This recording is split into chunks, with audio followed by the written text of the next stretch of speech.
We can speak now to Daniel Rosen, president of the American Jewish Congress. Daniel, thank you so much for joining us tonight on BBC News. Just tell us a bit more about how Jewish communities across the U.S. have been impacted by this attack. First of all, thank you for having me. The brutal murder of Yaron and Sarah is really not just a tragedy, and it is, and we send our condolences, but it is also a wake-up call.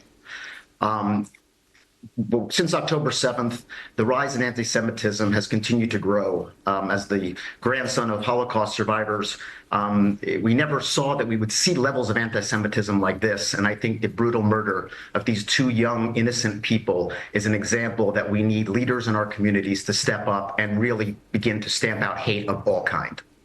What will that mean for institutions like yours? Will we see security changes for Jewish institutions, community centers, and so on and so forth?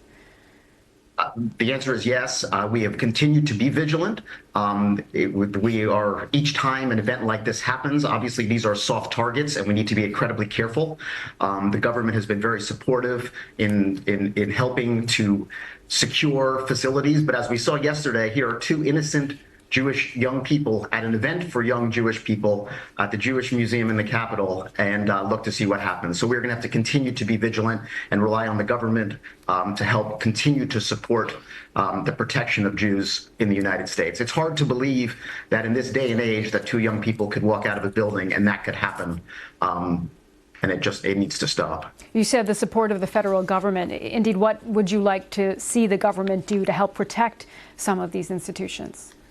I think the government and the authorities generally do a lot of research and are tracking hate groups that continue to provide attacks. There's funding available for these types of programs. We will obviously, in the wake of this, ask for more vigilance and the continued support. But they have been supportive, and there are groups that are looking at this very closely. You said this is part of a wider trend of a rise of anti-Semitism in the U.S. Can you help us understand what some of those threats look like and have looked like? I think you can see college campuses being the prime example. Right after October 7th, we all saw the rise of protests on campus. While some peaceful, many were taking over buildings, disrupting student life, harassing Jewish students on campus.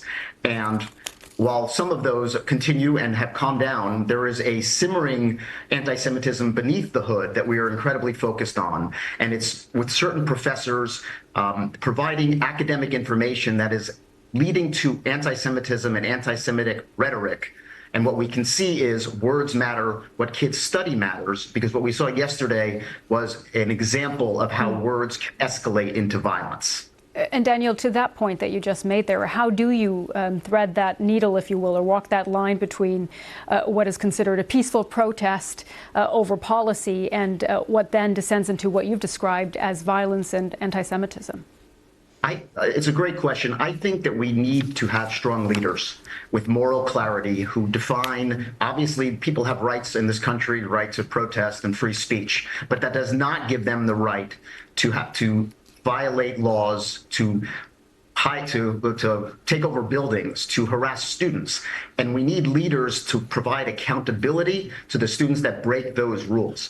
And I think what we've seen to date is a lack of leadership on college campuses. It has improved in certain ways, but the question is when they do a temporary example of, okay, we're going to temporarily suspend someone, no one then looks to see what is the follow-up on that. Are we creating real consequences for those that are inciting violence and those that are leading to the anti-Semitic rhetoric that is causing the issues that we're facing today?